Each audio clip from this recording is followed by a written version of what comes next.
अस्सलाम वालेकुम स्टूडेंट्स। वालेकुम अस्सलाम सर। आवाज़ आ रही है आप वालेकुम लोगों में? यस सर, आ रही है आवाज़। वालेकुम अस्सलाम सर। सर शिवाला अमीन को अप्रूव कर दे। जी कर दिया। Thank you.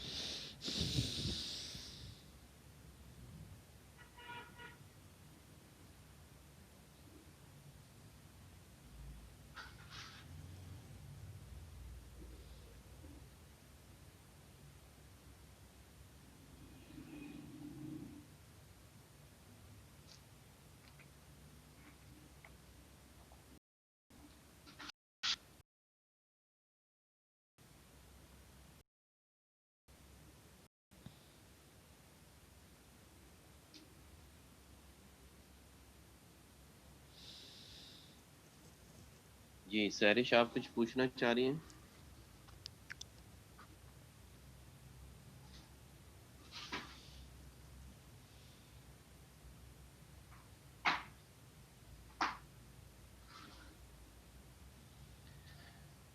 न्यू टॉपिक आज हमें शुरू करना है।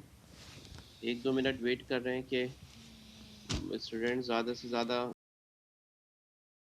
तो फिर मैं इसको डिस्कस करना शुरू करूँ।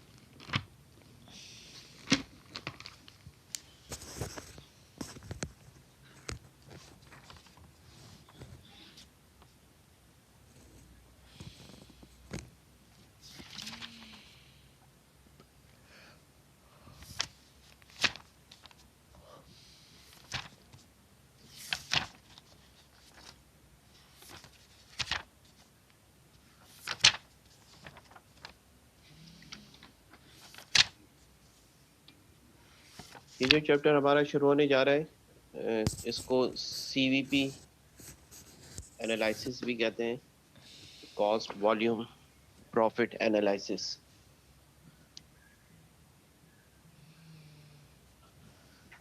ये चैप्टर अभी तक जितनी अकाउंटिंग पढ़ी है उन तमाम से डिफरेंट है, और डिफरेंट होने की वजह यह है कि बेसिकली इस चैप्टर का ताल्लुक मैनेजमेंट अकाउंटिंग से है।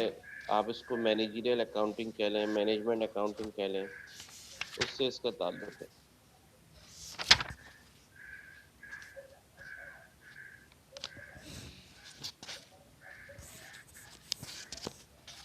हमने चैप्टर नंबर 1, 2, 3, 4, बल्कि 4th चैप्टर भी आप सब लोगों के लिए नया चैप्टर था।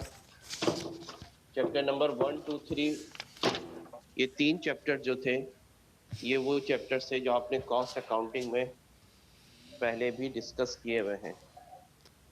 ये आप लोगों के लिए नए चैप्टर्स नहीं थे। मैन्युफैक्चरिंग, जॉब ऑर्डर और प्रोसेस कॉस्टिंग।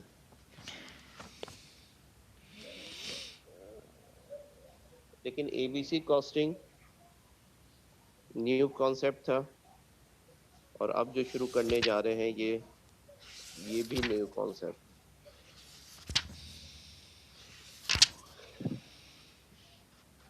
इस चैप्टर के अंदर खास बात यह है कि बिजनेस में, या कह लेंगे कॉस्ट अकाउंटिंग में, अभी तक जो classification of cost, element of cost को डिस्कस करते थे, वो मैन्युफैक्चरिंग और नॉन मैन्युफैक्चरिंग कॉस्ट को लिया जाता था। अगर हम वेरी फर्स्ट क्लास की बात करें तो आपको याद होगा कि हमने कॉस्ट की क्लासिफिकेशन में बताया कि एक मैन्युफैक्चरिंग कॉस्ट होती है, एक नॉन मैन्युफैक्चरिंग कॉस्ट होती है।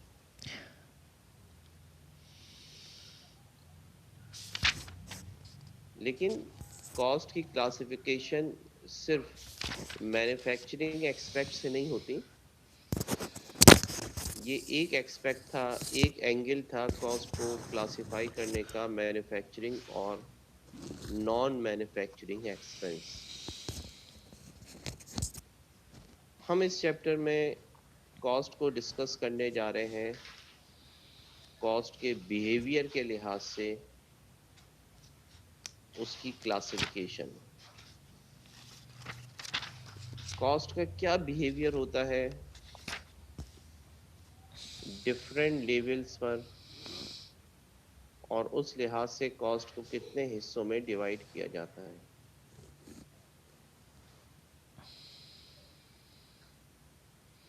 कॉस्ट बिहेवियर से क्या मुराद है? सबसे पहले आप देखें, ये फर्स्ट पेज है इस चैप्टर का, और फर्स्ट हेडिंग इसमें कॉस्ट बिहेवियर की ही आपको नजर आएगी। अच्छा, इस चैप्टर में मैं कुछ डेफिनेशन डिक्टेट करवाऊंगा, लिखवाऊंगा, तो ये आप अपना रजिस्टर और पेन वगैरह लेकर बैठिएगा ज़रा। ऐसा ना हो कि मैं डिक्टेशन करवाना शुरू करूं और आप लोगों के पास कोई चीज़ अवेलेबल ही ना हो।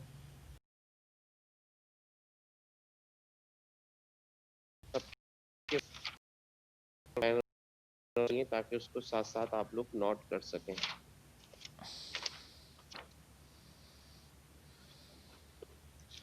बात हो रही थी कि कॉस्ट बिहेवियर से क्या मुराद है।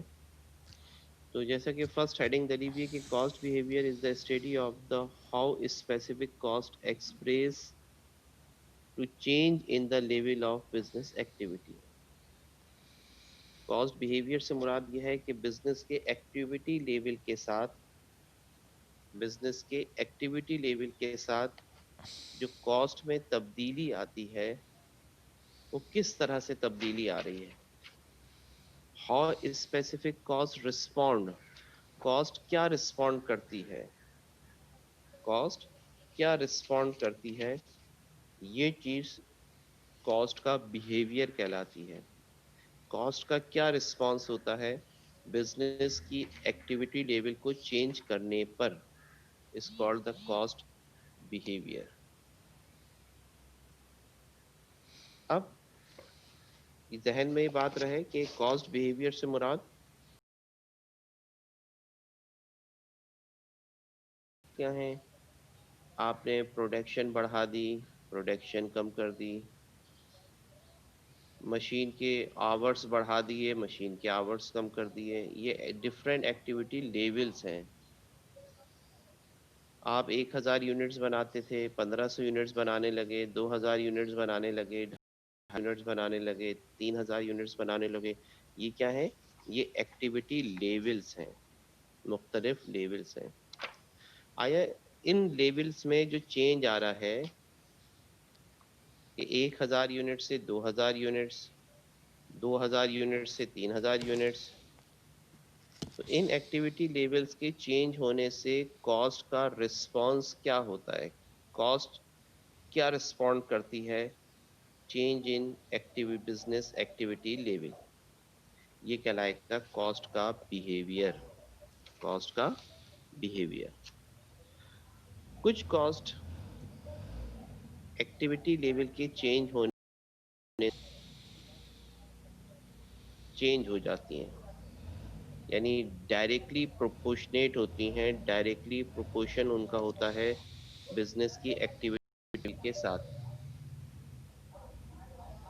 अगर एक्टिविटी लेवल इंक्रीज होगा तो कॉस्ट भी इंक्रीज हो जाएगी, अगर एक्टिविटी लेवल डिक्रीज होगा तो कॉस्ट भी डिक्रीज हो जाएगी।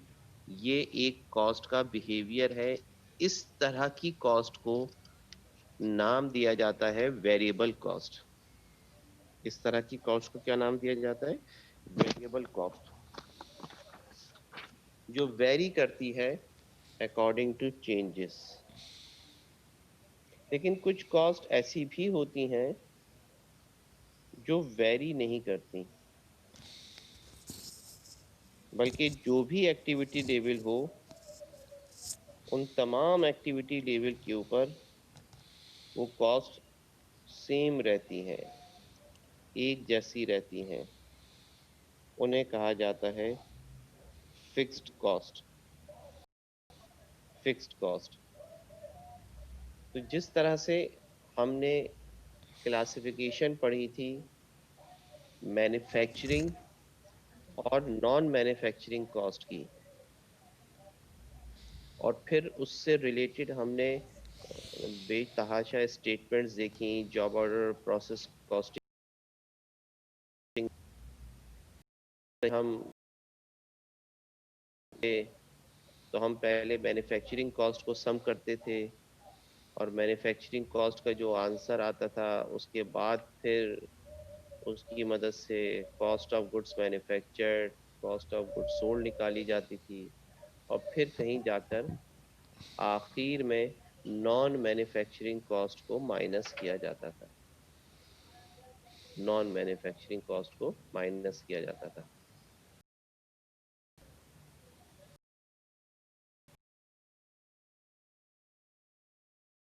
हम जो कॉस्ट को क्लासिफाई कर रहे हैं वो मैन्युफैक्चरिंग और नॉन मैन्युफैक्चरिंग के एक्सपेक्ट से नहीं कर रहे। हम कॉस्ट को क्लासिफाई कर रहे हैं अकॉर्डिंग टू वेरिएबल और फिक्स्ड कॉस्ट। वेरिएबल और फिक्स्ड कॉस्ट के एतबार से हम इसको डिवाइड कर रहे हैं। अब वेरिएबल और फिक्स कॉस्ट की अगर बात की जाए तो अब हम जब मिसाल के तौर पर इनकम निकालेंगे, हम कॉस्ट ऑफ गुड्स मैन्युफैक्चर्ड निकालेंगे, हम कॉस्ट ऑफ गुड्स सोल्ड निकालेंगे, तो उन तमाम में हमारा काम ये होगा कि हम वेरिएबल कॉस्ट को अलग कर लें और फिक्स्ड कॉस्ट को अलग कर दें। Variable cost separate, fixed cost separate. Total variable cost, और उस वेरिएबल कॉस्ट में मैन्युफैक्चरिंग भी शामिल होंगी, नॉन मैन्युफैक्चरिंग भी होंगी, और फिक्स कॉस्ट में भी मैन्युफैक्चरिंग भी होंगी और नॉन मैन्युफैक्चरिंग भी होंगी, दोनों कॉस्ट शामिल होंगी उसके अंदर। तो ये जो पेज आपके पास सामने शो हो रहा है, इसमें वेरिएबल और फिक्स कॉस्ट के बारे में कुछ बातें बताई हुई हैं। हेडिंग डालें अपने पास, कॉस्ट बिहेवियर की हेडिंग डालें, कॉस्ट बिहेवियर।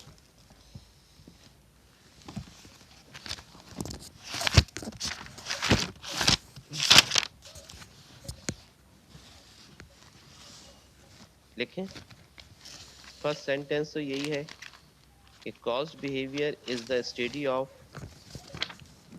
जो फर्स्ट लाइन है, the cost behaviour is the study of how specific costs respond, how specific costs respond to changes in the level of business activity, to changes in the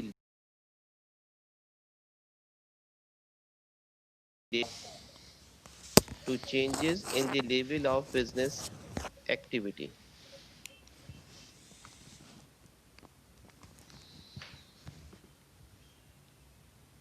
The starting point in cost behavior analysis, full stop के बाद, the starting point in cost behavior analysis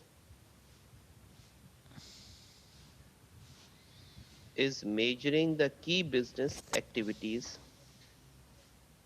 is measuring the key business activities,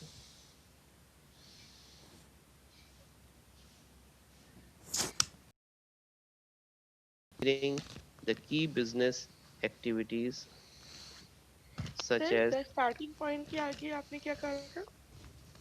in the starting point in cost behavior analysis, in cost behavior analysis is measuring the key business activities, is measuring the key business activities, full stop. Activity level may be, activity level may be expressed in term of, activity levels may be expressed in term of sales dollar,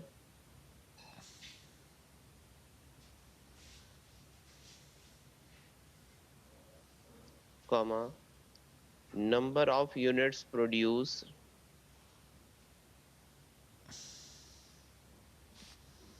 comma, machine hours used,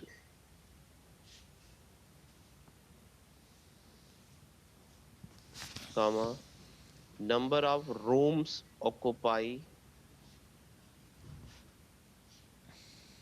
etc. etc. Full stop. For any activity level,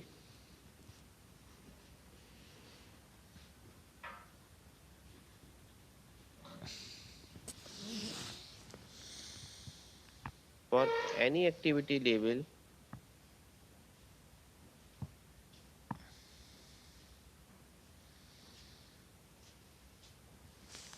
sorry, correction कीजिएगा इसमें, for n, not any, for an activity level,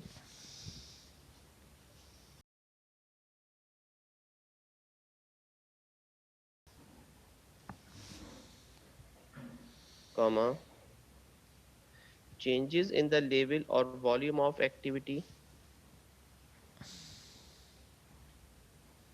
changes in the level or volume of activity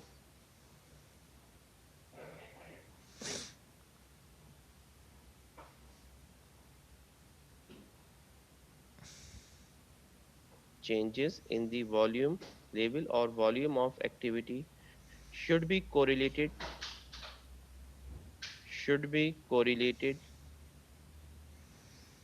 with changes in cost, should be correlated with changes in cost.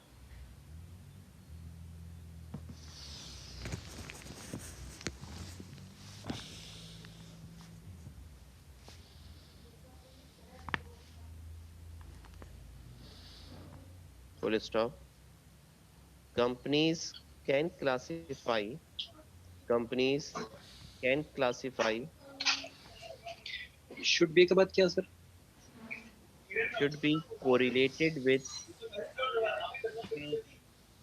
should be correlated with changes in cost, should be correlated with changes in cost.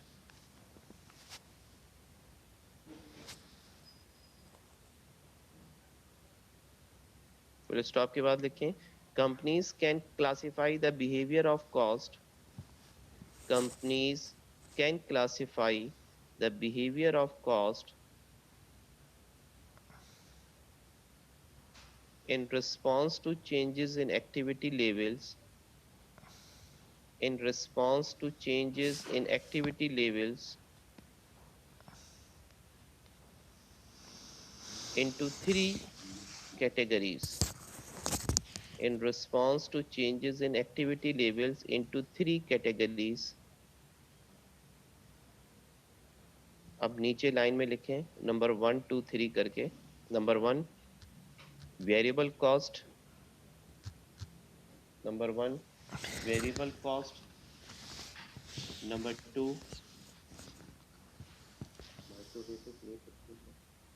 Number 2 fixed cost,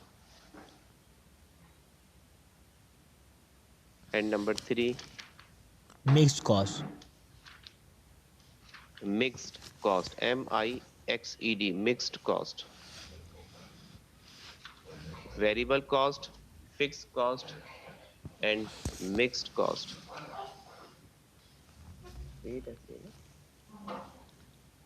microwave से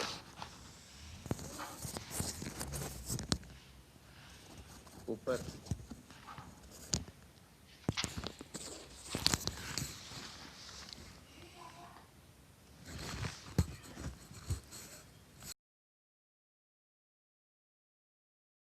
फिर हम आएंगे. हमने अभी आपको लिखवाया कि cost behaviour analysis जो है ये स्टडी है, किस चीज़ की स्टडी है, कि किस तरह से एक स्पेसिफिक कॉस्ट रिस्पांस देती है बिजनेस एक्टिविटी लेवल के चेंज होने का. बिजनेस एक्टिविटी लेवल चेंज होने का किस तरह से रिस्पांस करती है, इस स्टडी को कहा जाता है कॉस्ट बिहेवियर एनालिसिस.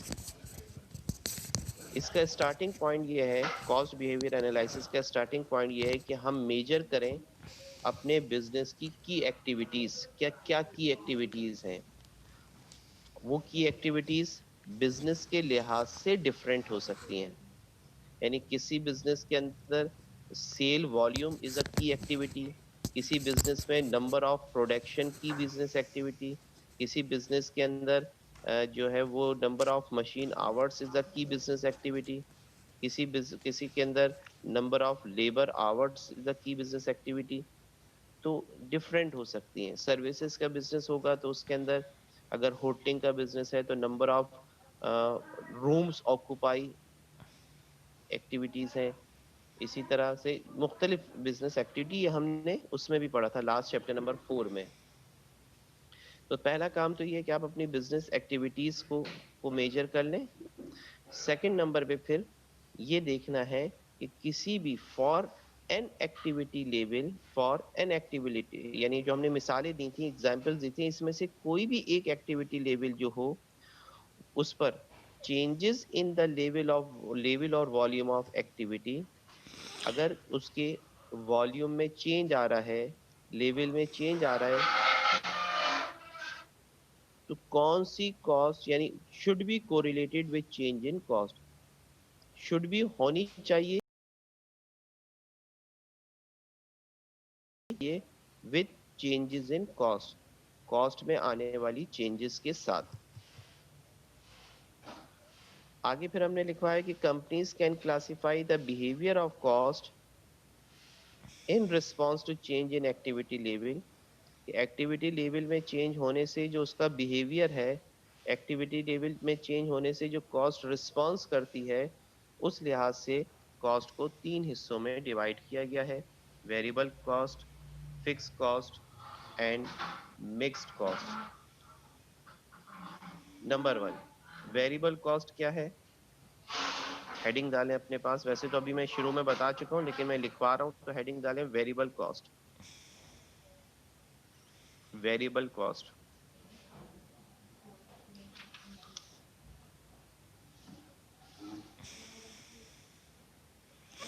लिखें इसमें, variable cost vary, vary, variable cost vary in total, variable cost vary in total directly and proportionally,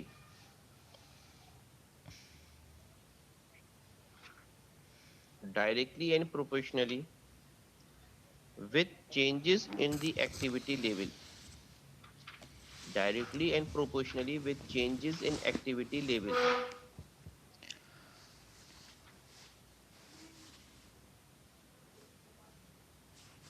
but variable cost may also be defined as, but variable cost may also be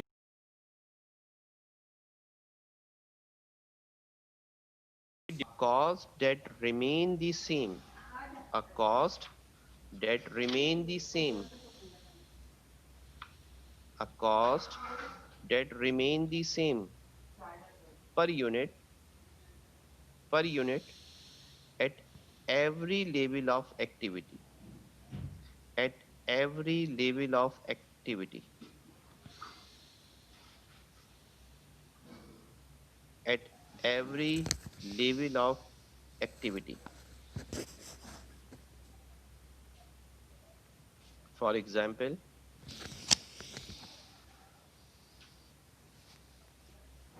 direct material, comma, direct labor,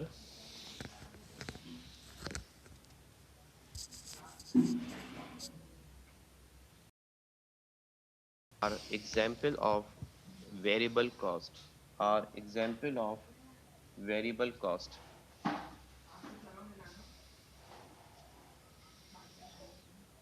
अब इसको जरा समझते हैं।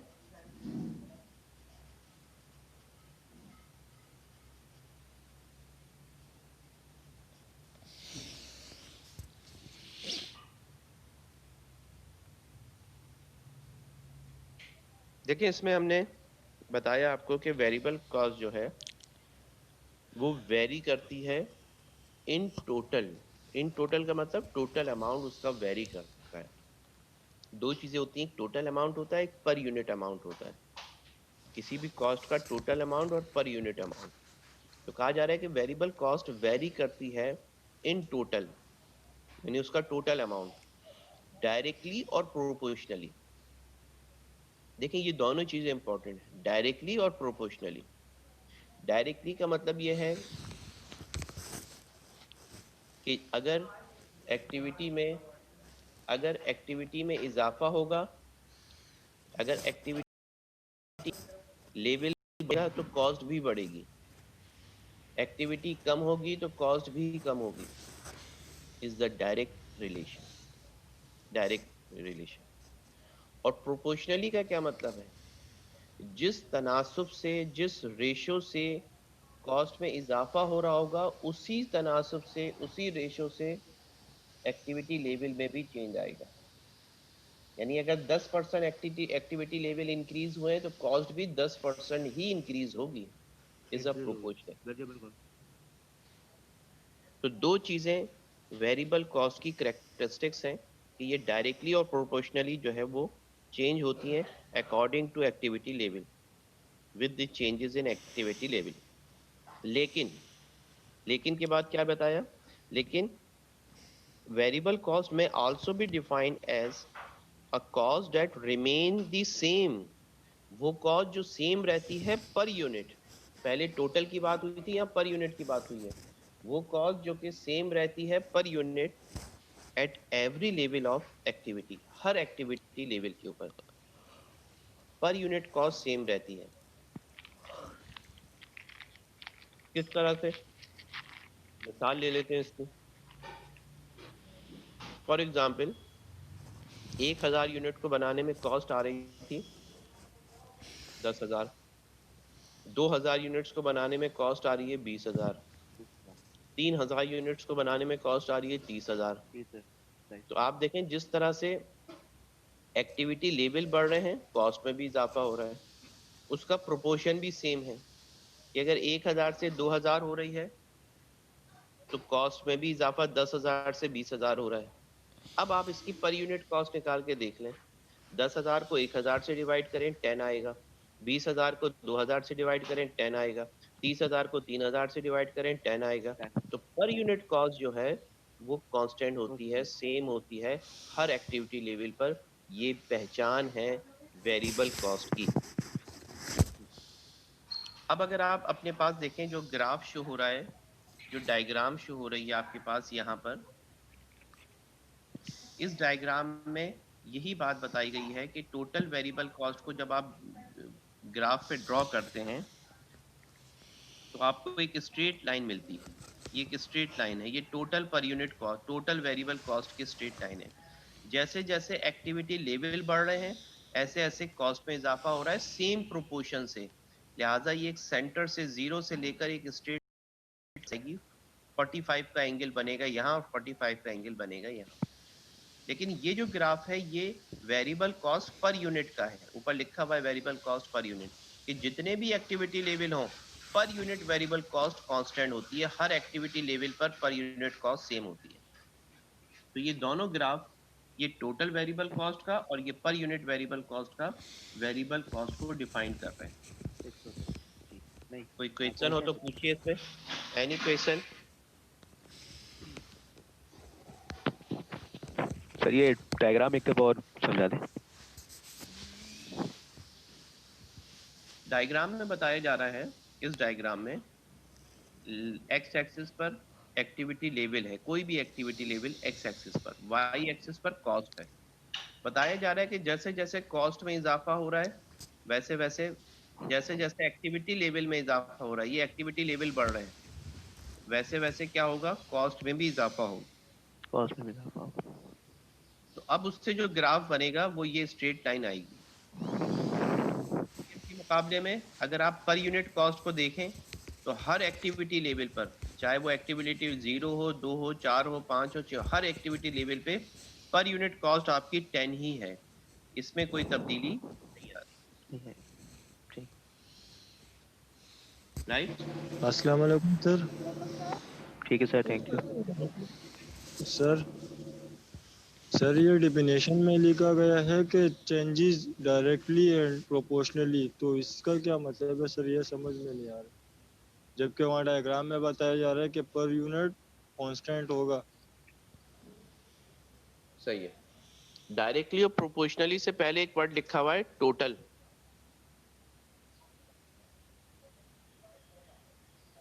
लिखा हुआ है yes sir. Variable cost very in total, यानी उसके जो टोटल कॉस्ट है, टोटल अमाउंट है, वो वेरी करता है डायरेक्टली और प्रोपोर्शनली। डायरेक्टली का मतलब दो तरह के रिलेशनशिप होते हैं। एक होता है, एक इनवर्स रिलेशन होता है। डायरेक्ट रिलेशन ये होता है कि किसी चीज के चेंज होने से दूसरी चीज में भी चेंज आ जाए, इजाफे से इजाफा हो जाए, कमी से कमी हो जाए, तो ये डायरेक्ट चेंज कहलाता है। आप एक्टिविटी लेवल को चेंज करें, यानी आप एक्टिविटी लेवल को इंक्रीज करें तो कॉस्ट भी इंक्रीज हो जाए, यह है डायरेक्ट। इनडायरेक्ट क्या होगा, इनवर्स क्या होगा, कि आप एक्टिविटी लेवल को इंक्रीज करें और कॉस्ट डिक्रीज हो जाए, ये इनवर्स है। तो यहाँ पर इनवर्स रिलेशन नहीं होता, डायरेक्ट रिलेशन होता है कि एक्टिविटी लेवल के बढ़ने से उसकी कॉस्ट में भी इजाफा हो जाएगा। और प्रोपोर्शनली का मतलब ये होता है कि जिस रेशियो से और जिस परसेंटेज से कॉस्ट में इजाफा होगा, उसी रेशियो और उसी परसेंटेज से एक्टिविटी लेवल भी चेंज हो रहे होंगे। ये डिफरेंस है प्रोपोर्शनली सर में। जी बोले। सर वेरिएबल कॉस्ट में तो यानी कि टोटल अमाउंट पे यानी कि फर्क आता है सर, उसके पर यूनिट पर तो फर्क नहीं आता है सर। जी यही मैंने लिखवाया है, पर यूनिट पे फर्क नहीं आता, टोटल पे फर्क आता है। ठीक है सर। इसकी एग्जाम्पल भी यहाँ पर एक है, मैं इसको रीड कर रहा हूँ। इस पैराग्राफ में कहा जा रहा था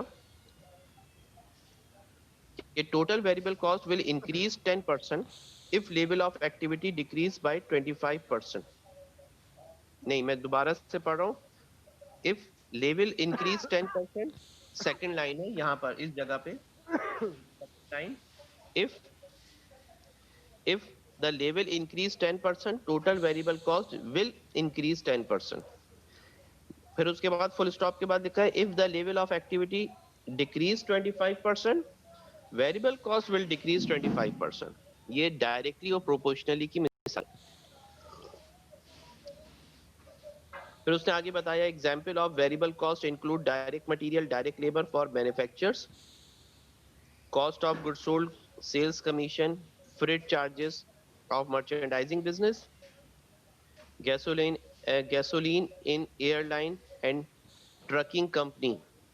ये वेरिएबल कॉस्ट है।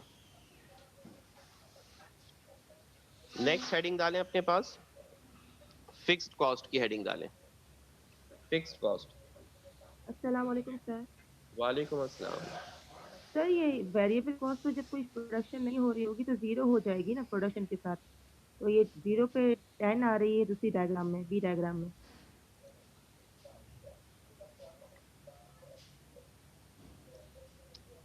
असल में पर यूनिट कॉस्ट की यहाँ पे उन्होंने बताई है कैलकुलेशन, जी पर यूनिट कॉस्ट चेंज नहीं होती, ये बताना चाहे उसने। अच्छा, मतलब इसलिए इसमें तो बस को शो करना है, इसलिए इन्होंने बताया था। हम्म। ओके सर, जज़ाकल्लाह।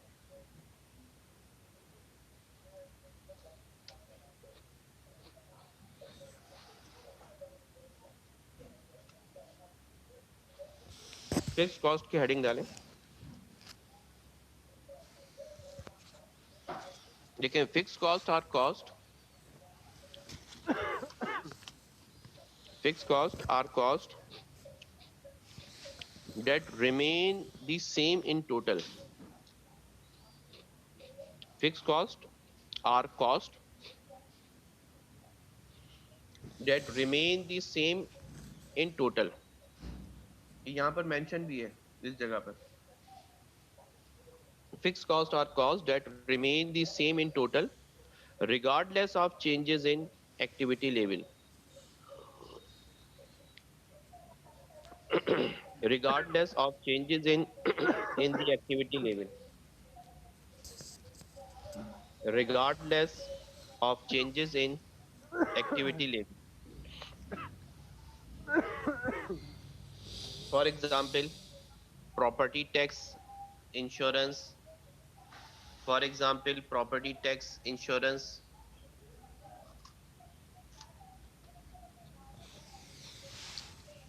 rent, supervisor salary, depreciation, etc.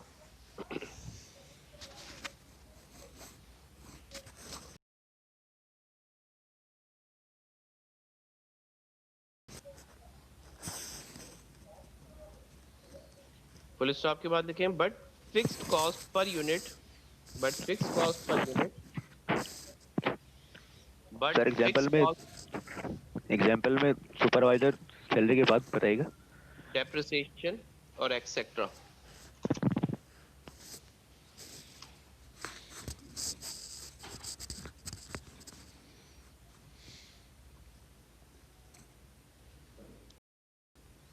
But fixed inversely, fix cost per unit very करती है, सेम नहीं होती। Fix cost per unit same नहीं होती, वेरी करती है, लेकिन डायरेक्टली नहीं, inversely, inverse with activities, with activity, inversely with activity. Fix cost per unit very inversely with activity.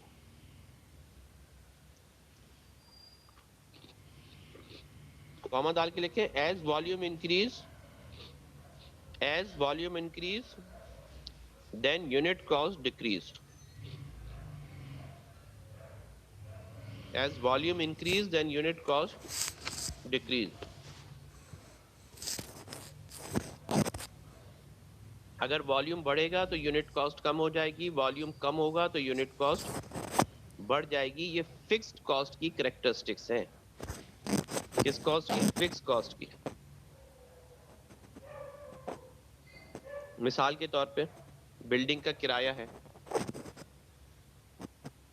50,000 रुपये किराया जा रहा था, आप उसमें 10,000 यूनिट्स बना रहे थे, तब भी 50,000 किराया